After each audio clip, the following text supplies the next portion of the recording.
Fatmat, ce qui est passé est mort. Que nous dit cette locution? Alors, l'Ifatmat, ça veut dire ce qui est passé derrière nous, donc il faut vraiment se focaliser sur l'avenir. Il y a deux messages derrière ce proverbe, un message d'espoir et un message de résilience. Ouais, de la résilience pour avancer. Qui veut du miel doit supporter les piqûres d'abeilles. Vous les connaissez peut-être d'ailleurs en arabe marocain? Libre al-asl, yisba ala daq nhal. Donc ça veut dire, pour arriver à une réussite ou à atteindre ses objectifs, on doit quand même passer par pas mal de contraintes. Et donc c'est un peu un message de persévérance. Moi, ce qui m'a frappé aussi, c'est qu'il y a des proverbes marocains donc, mais il y a vraiment une tradition aussi africaine. Une seule main n'applaudit pas. Ouais. C'est marocain, c'est africain. Aussi. Et chez français aussi, c'est un peu l'équivalent de l'union fait la force. Ouais.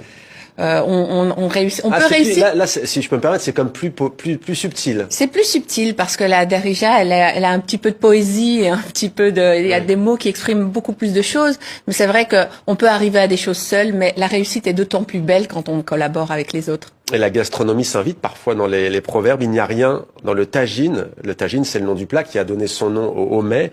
Il n'y a rien dans le tagine qui peut brûler. Oui. Celle-ci, je l'avais vois jamais pas. entendu. Ça veut dire que quand on n'a rien mis dans le tagine, il y a rien qui peut brûler. Ça veut dire que quand on est engagé, on n'est pas engagé dans quelque chose, on peut pas le rater, quoi. Ouais.